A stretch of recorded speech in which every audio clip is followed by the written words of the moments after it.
नमस्कार, मैं निकी राज। हमारे यूट्यूब चैनल में आप सभी का स्वागत है। आज मैं आप लोगों को मिट्टी की उपयोगिता के बारे में बताने वाली हूँ। मिट्टी के बर्तन आपके जीवन में किस प्रकार महत्वपूर्ण हैं और आप लोगों को मिट्टी के बर्तनों में ही क्यों प्रयोग करना चाहिए, खाना बनाना क्यों चाहिए मिट्टी के बर्तन में, और आप लोगों के लिए मिट्टी के बर्तन कितने महत्वपूर्ण हैं।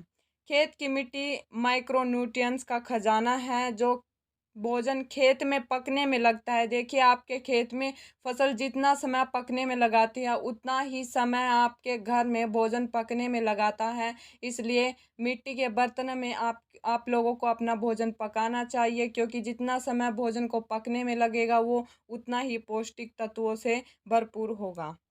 मिट्टी के बर्तन में पका हुआ भोजन खाएं। मिट्टी के बर्तन में पका हुआ भोजन जल्दी खराब नहीं होता और इसको पकाने में एक भी माइक्रोन्यूट्रिएंट्स कम नहीं होते।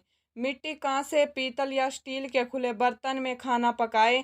मिट्टी के बर्तन में 100%, कांसे के बर्तन में 96% और पीतल के बर्तन में 93% माइक्रोन्यूट्रिएंट्स बचते हैं। इसलिए आप लोगों को मिट्टी के बर्तनों का प्रयोग करना चाहिए अपने रसोई घर में।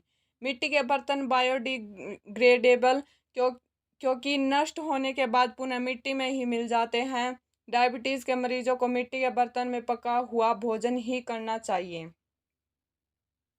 शरीर को बनाने में सूक्ष्म पोषक तत्वों की भूमिका में कैल्शियम, फास्फोरस, आयरन, इसी तरह के 18 तत्व शरीर में होते हैं। जिन लोगों को पीठ का कुबड़ निकल आता है, उनको शरीर में फास्फोरस की कमी हो जाती है। शरीर में खून की कमी आयरन की कमी के कारण होती है। दमा और अस्थमा की स्थिति में शरीर में सल्फर की कमी होती है। इसलिए आप लोगों को मिट्टी के बर्तन में बना हुआ भोजन ही करना चाहिए, अगर आपको अपनी ज़िंदगी में स्वस्थ रहना है तो। सबसे अच्छे बर्तन मिट्टी के होते हैं। कांच के बर्तन या वस्तुएं मिट्टी में भी होते हैं। इसलिए मिट्टी शरीर के आवश्यक सभी सूक्ष्म पोषक तत्वों की माँ है।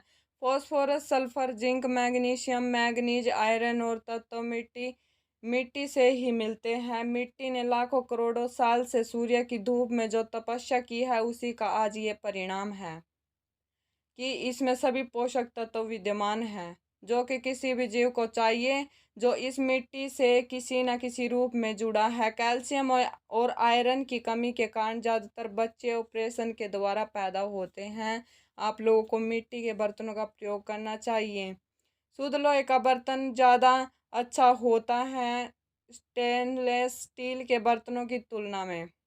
लोहे की कढ़ाई या अन्य बर्तन साफ करने के पहले नींबू निचोड़ दें और उसके छिलके से घिसें।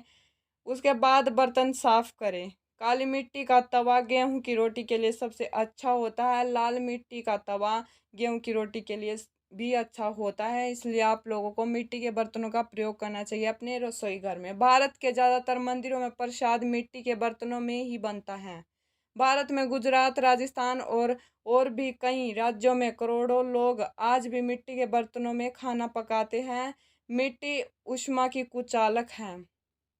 जिस प्रकार आपके खेतों में जो है मिट्टी है, वो फसल को पकाने में टाइम लेती है, समय लेती है, उसी प्रकार आपके घर में भी मिट्टी के बर्तनों में अगर आप भोजन पकाते हैं तो थोड़ा बहुत समय तो लगता ही है, लेकिन वो 100 के 100 पोषक तत्व आपके खाने में विद्यमान होते हैं। इसलिए आप लोगों को मिट्टी के बर्तन का ही उपयोग करना चाहिए।